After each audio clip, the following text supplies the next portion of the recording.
Sabe, tem uma história que eu gosto muito, que conta assim. Vinha um senhor já de idade, cabelos brancos, cansado pelas lutas diárias, andando no caminho, numa estrada.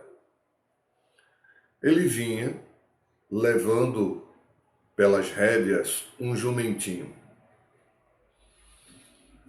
Em cima do jumento estava o seu neto, garoto ali pelos seus 10 anos. E os dois vinham andando na estrada. Em determinado momento, inevitavelmente, eles cruzavam com outras pessoas que estavam caminhando com eles. No meio desse caminho, uma das pessoas que vinham num grupo reparou na imagem do senhor e da criança e fez um comentário com os outros em voz alta. Mas veja que absurdo. Enquanto um senhor de idade, já cansado, é obrigado a andar puxando as rédeas do jumento, um menino, que tem toda a saúde e toda a vida pela frente, tem que ficar sentado no jumento. Isso é uma falta de respeito. O velho continuou caminhando, não disse nada, mas lá pela frente, ele começou a pensar que talvez aquela pessoa estivesse certa. Então ele colocou o menino no chão, deu as rédeas a ele, subiu no jumento e os dois continuaram na jornada. Caminharam mais um pouco e, cruzando outro grupo de pessoas, alguém comentou em voz alta: mas que absurdo, veja só. Um homem já feito, forte, fazendo com que uma criancinha puxe pelas rédeas o jumento em que ele está sentado. Isso é um desaforo, um absurdo. Passado o grupo, aquele senhor meditou um pouco e disse: acho que ela está certa. Pegou a criança, colocou junto com ele na garupa do jumento, e o jumento, já esbaforido pelo peso de ambos, continuou sua jornada. Mas na frente, cruzando com um grupo de homens que vinha andando, e um deles, em voz alta, disse assim: mas veja só como tem gente que não tem noção. Um homem e uma criança em cima de um pobre de um burrinho que mal consegue caminhar direito. Isso é uma falta de caridade. Isso é um abuso com o animal. Passado o grupo, mais na frente, a criança, já também curiosa, virou para o avô e perguntou: avô, como nós vamos? Então, o avô desceu do jumento, ajeitou o menino em cima dele, pegou as rédeas e disse: a gente vai do jeito que achar melhor, porque não adianta ficar parando para pensar em atender o desejo de todas as pessoas, porque nós não vamos conseguir ser aceitos por todos. Pois bem, essa pequena passagem, essa pequena historieta, ela mostra uma realidade. Às vezes nós queremos viver a nossa vida pelo que as pessoas consideram, pelos que as pessoas dizem e como as pessoas veem. Só que cada um tem uma maneira de enxergar a vida. Cada um tem uma maneira de entender como é que as coisas funcionam. E isso não é de hoje, não. Isso não é nenhuma novidade. Eu fui convidado pelo pessoal do SELEC para falar hoje sobre uma passagem do livro Caminho, Verdade e Vida, psicografia de Chico Xavier, autoria de Emmanuel, guia espiritual dele. E nessa passagem, eles fazem um comentário em cima de um trechinho do Evangelho. Eu vou ler aqui para vocês esse trecho. Deixa eu ler aqui assim que vou dar pausa. É o capítulo 113 do livro Caminho, Verdade e Vida. não te esqueças. E o trecho do Evangelho é o seguinte: porque muitos dos judeus, por causa dele, iam e criam em Jesus. Pois bem, esse texto refere-se a Lázaro. Lázaro é aquele homem que tinha duas irmãs, Maria e Marta, e era muito querido por Jesus. Numa das suas viagens, ele foi avisado de que ele estava muito doente. Quando ele se dispôs a voltar, disseram a ele: mas ele já faleceu. E ele disse: não, ele apenas dorme. Voltou e fez com que ele levantasse do próprio túmulo. Quando ele fez isso, ele se transformou num exemplo vivo de quem era Jesus, de qual era a mensagem do Cristo. Só que para os religiosos daquela época, isso era uma afronta. Eles se incomodavam muito com Lázaro, justamente porque Lázaro era o testemunho vivo do exemplo do Cristo. Nessa passagem, Emmanuel nos lembra de que nós precisamos compreender que a vida, as pessoas, a sociedade como um todo, ela passa muitas vezes a nos cobrar uma série de atitudes, e muitas vezes de acordo com o momento. Hoje, inclusive, nós vivemos essa expectativa de que diferentes grupos têm diferentes opiniões e cada grupo fica cobrando do outro uma atitude diferente. Então, existem inúmeras formas de ver, inúmeras formas de viver, e cada um é responsável por aquilo que faz. Mas naquela época, você já via que quando uma pessoa muda o seu modo de viver, faz algo que vai de encontro ao que a grande maioria considera estabelecido ou o correto, isso causa incômodo e disparate. Mas por quê? Porque promove um ponto de vista que não é o daquele grupo de pessoas. Jesus já dizia à sua época que ele viria trazer o escândalo, de que ele trazia a espada, porque ele sabia que suas palavras, que seus exemplos, iam incomodar o que já estava estabelecido, porque iam mexer nos hábitos, nos costumes, nas posições, nos pontos de vista daqueles que já tinham tudo como certo e tá bom do jeito que tá, não mexe nisso. Mas ele veio incomodar, ele veio trazer uma verdade, ele veio nos fazer despertar. Quando nós nos aproximamos do Espiritismo, nós vamos encontrar aí uma oportunidade da gente conhecer, entender e buscar uma vivência melhor do Evangelho do Cristo. Isso parece estranho, principalmente para os cristãos religiosos de várias matrizes, né? Católicos, evangélicos. Por quê?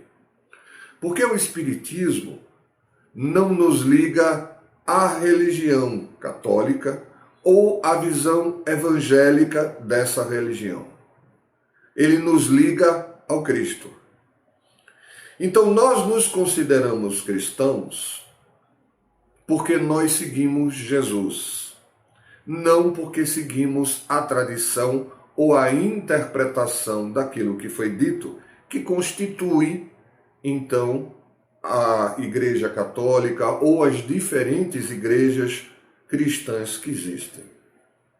O Espiritismo, consequentemente, ele tem um aspecto religioso, no sentido de que nós buscamos vivenciar Jesus. E como isso nos afeta? Nos afeta porque nós não vamos ganhar o céu por ser espíritas. Nós não estamos preocupados de ir para o inferno porque somos espíritas.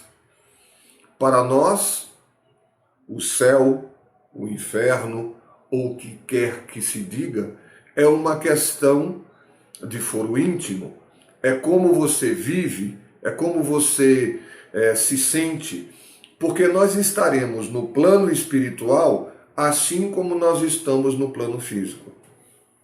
Às vezes eu escuto alguns amigos dizerem assim: quando eu morrer, eu quero ir para nosso lar, eu não quero ficar no umbral. Como se o umbral fosse um novo inferno, né, remodelado com uma visão espírita.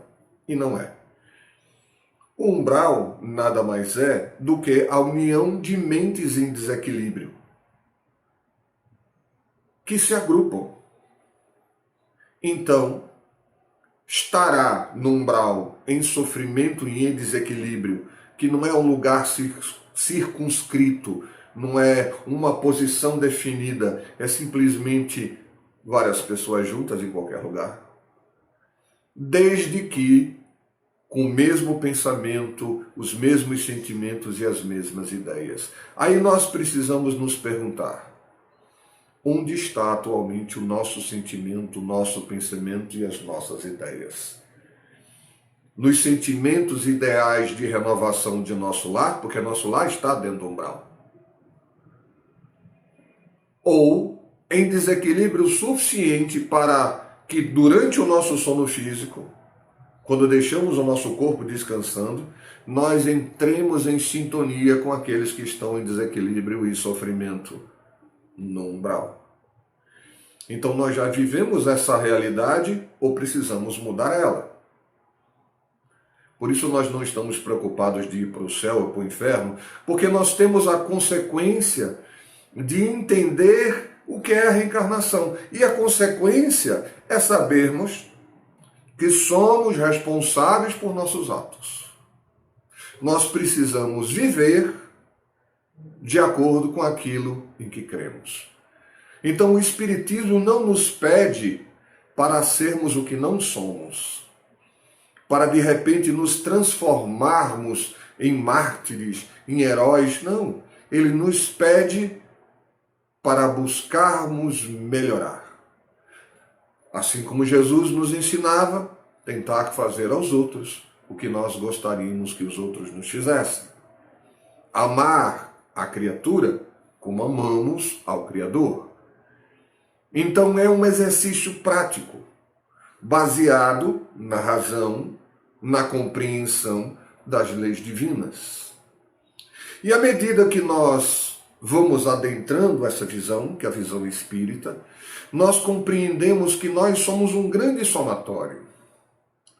Nós somos a soma das experiências que nós tivemos no nosso passado reencarnatório, em vidas físicas anteriores, somado às experiências e circunstâncias da atual existência. Esses somos nós. Então, todas as experiências e oportunidades que nós estamos vivendo agora vão pesar em nossa situação após a morte do nosso corpo físico. Nós apenas continuaremos sendo o que estamos sendo. Então é importante nós vermos quais os valores, qual a importância que nós temos, que nós vivemos, que nós usufruímos. Eu dou mais valor às coisas materiais, eu dou mais valor ao meu orgulho, à minha vaidade, eu me deixo revoltar diante de todas as coisas, eu vivo a criticar a vida e as pessoas, eu estou vivendo o meu céu ou o meu inferno? Porque com a compreensão da reencarnação eu sei que posição social, bens materiais, tudo isso é temporário. Cada reencarnação é uma oportunidade de vivenciar situações novas. Então, o momento que eu estou vivendo pode ser um momento que eu considere muito bom, mas as consequências do que eu estou fazendo podem ser ruins. E eu posso estar vivendo um momento que eu considere muito difícil, ruim, mas as consequências de lidar bem com isso são muito boas. Aí a gente tem que pensar. Porque na vida, tudo passa. A alegria ou a tristeza, a opulência ou a ausência de coisas materiais. Porque nós podemos ter experiências reencarnatórias onde nós vamos ter uma posição de mando ou de subalterno, uma posição de destaque ou de completo desconhecimento. Mas cada posição dessa é uma oportunidade de crescimento do indivíduo. Então, onde nós estamos nesse momento é o momento oportuno, ideal, para nós trazermos Jesus à nossa vida. E o Espiritismo nos oferece as ferramentas para tal. Mas, tem sempre o mais, né? Mas nesse processo, significa que nós precisamos olhar para dentro de nós mesmos e fazer uma reavaliação.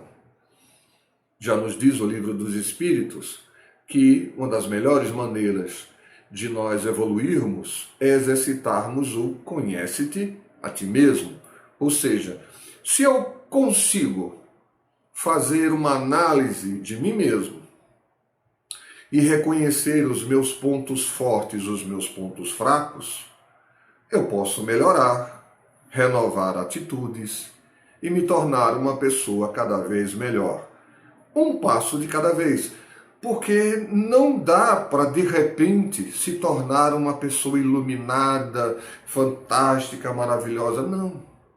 Nós vemos todos os dias pessoas que são capazes de grandes gestos de generosidade e grandes gestos de egoísmo no mesmo indivíduo, dependendo das circunstâncias. Então é preciso entender que nós somos perfectíveis, ou seja, eu posso me aperfeiçoar, eu não sou perfeito. Se fosse, não estaria reencarnado aqui, num planeta de expiações e provas, onde eu preciso me desenvolver, aprender a lidar com situações difíceis. A vida no planeta Terra é difícil, é complicada. Não é para ser simples, é para ser um desafio.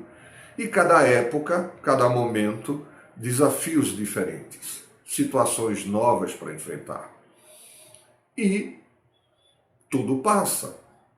A nossa própria existência física é temporária, é insignificante diante da eternidade, de tudo que nós vamos vivenciar ainda. Mas, uma vez no corpo físico, nós precisamos aproveitar o melhor possível a atual existência, vivendo com sabedoria, aprendendo a amar ao próximo, aprendendo a olhar para nós e ir trabalhando o nosso dia a dia, a nossa realidade, os nossos hábitos e costumes, nos tornando pessoas melhores, sem sentimentos de culpa, sem apegos exagerados a isso ou aquilo.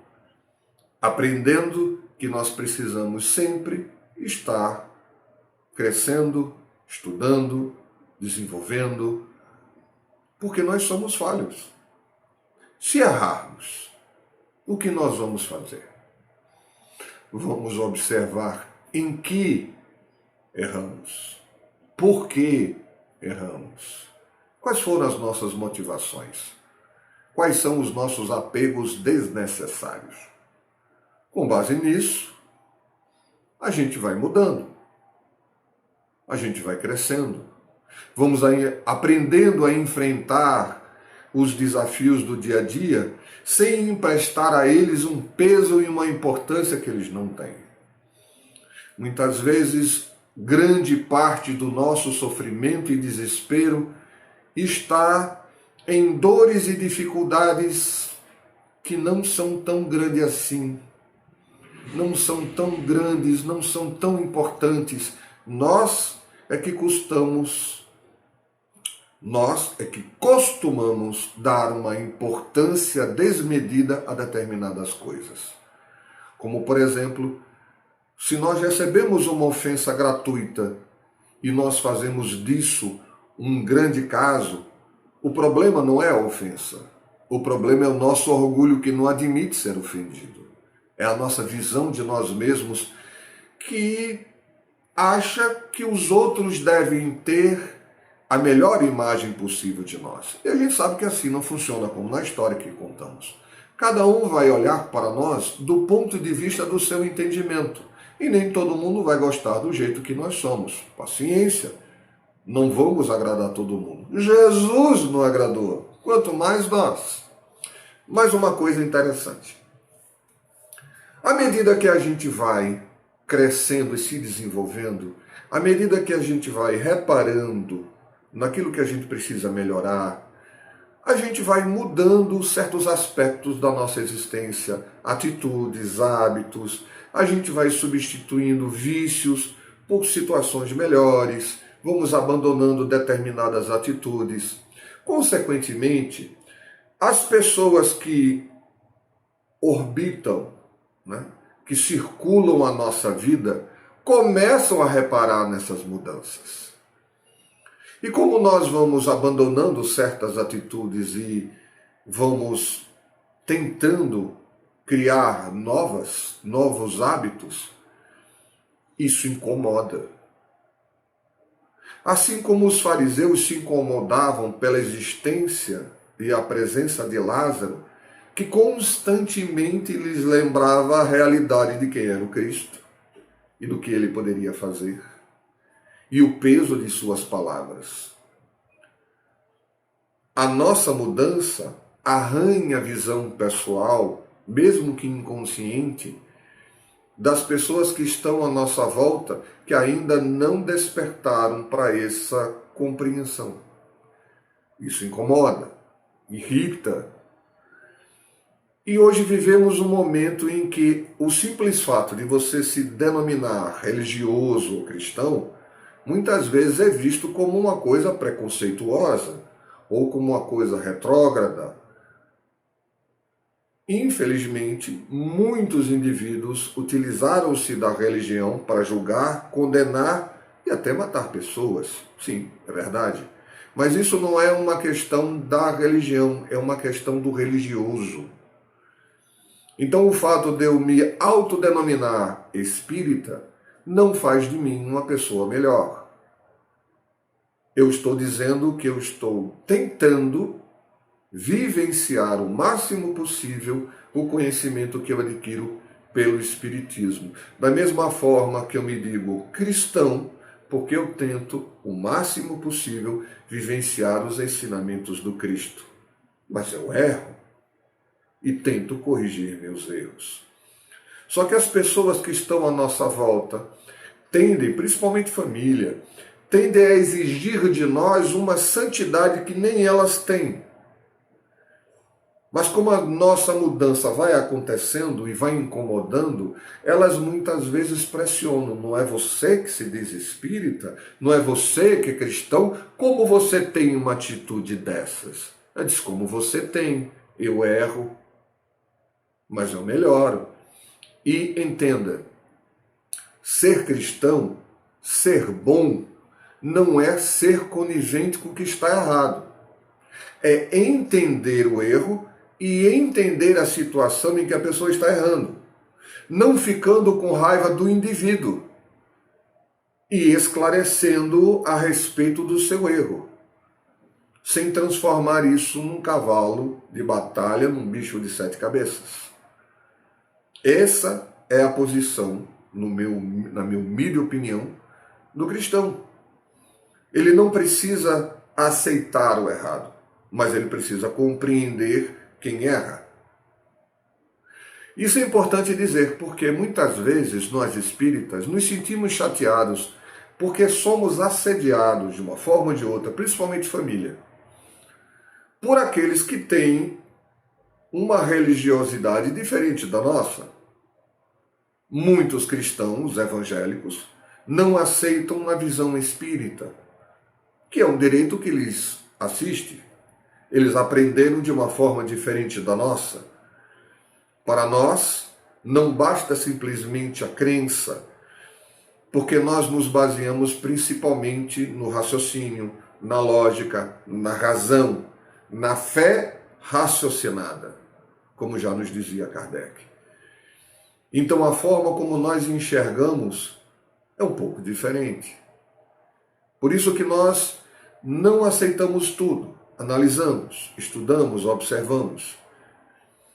E muitas vezes esses indivíduos pressionam, reclamam, colocam desafios e uma série de coisas que incomoda e chateia a pessoa que tenta ali renovar-se de acordo com um pensamento um pouco mais religioso, um pouco mais científico ou racional.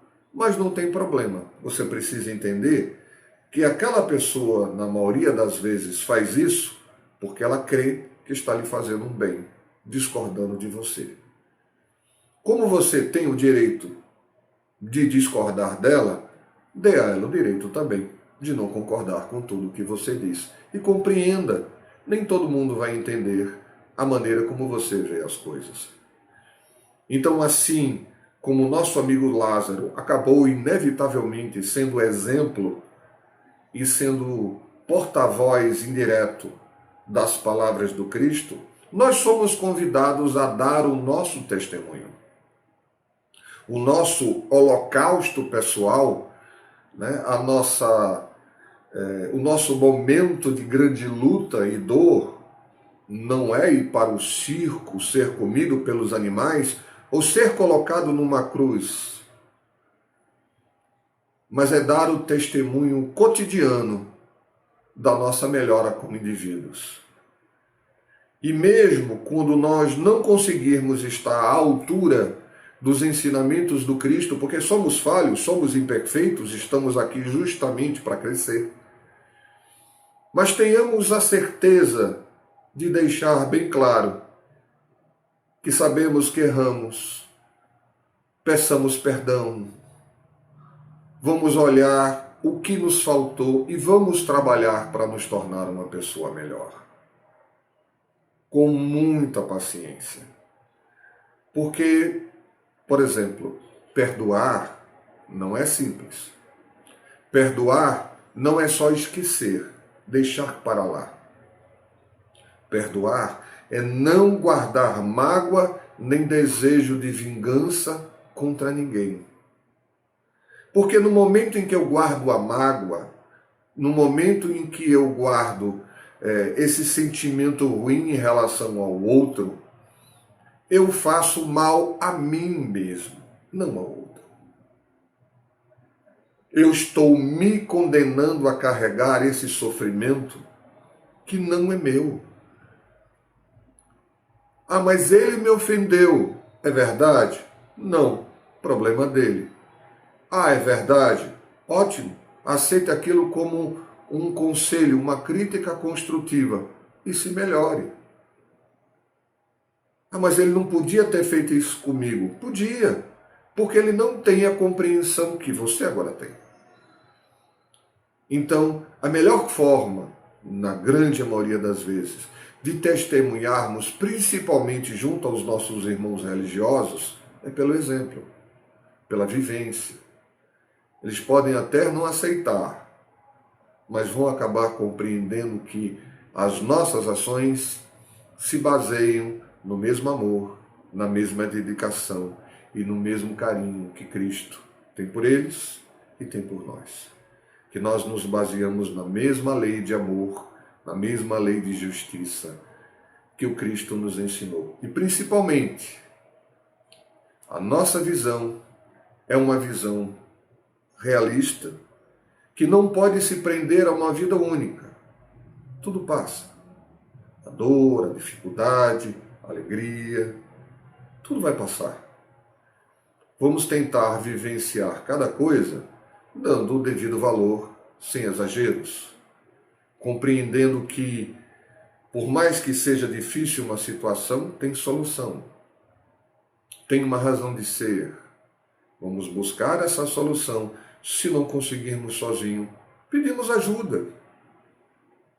Não tem problema nenhum.